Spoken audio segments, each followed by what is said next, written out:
Steve job வாழ்க்கையில apple computers, apple company, apple mobile phones, ஒரு mobile phone விலை 50,000 ரூபாய்.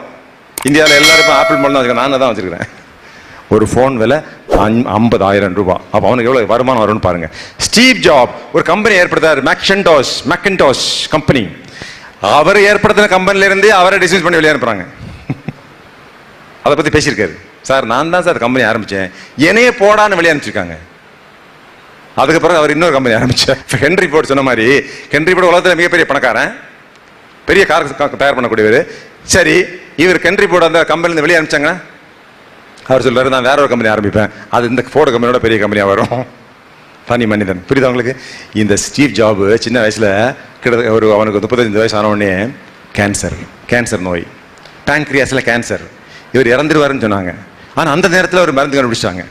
கொஞ்ச நாள் உயிர் வாழ்றதுக்கான ஒரு சர்ஜரி பண்ணி உயிருக்காக போராடி கொண்டு தான் இருந்தார். என்னைக்கு சாக போறோன்னே தெரியாது.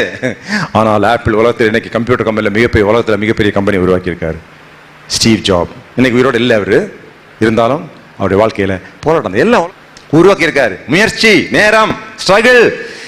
இந்த உலகத்தில் சுருக்கமாக சொல்லிடுறேன் குழந்தைகளே, இந்த உலகத்தில் எந்த விதமான முயற்சியும் இல்லாமல் உங்களுக்கு எதுவுமே கிடைக்காது. There is no pain, no gain.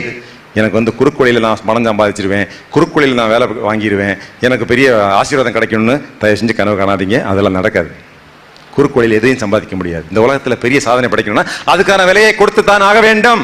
Computer 4 language படிக்கணும்னா அதுக்கு 4000 மணி நேரம் செலவு பண்ணி தான் ஆகணும், இல்லைன்னு கிடைக்காது. You must pay the price.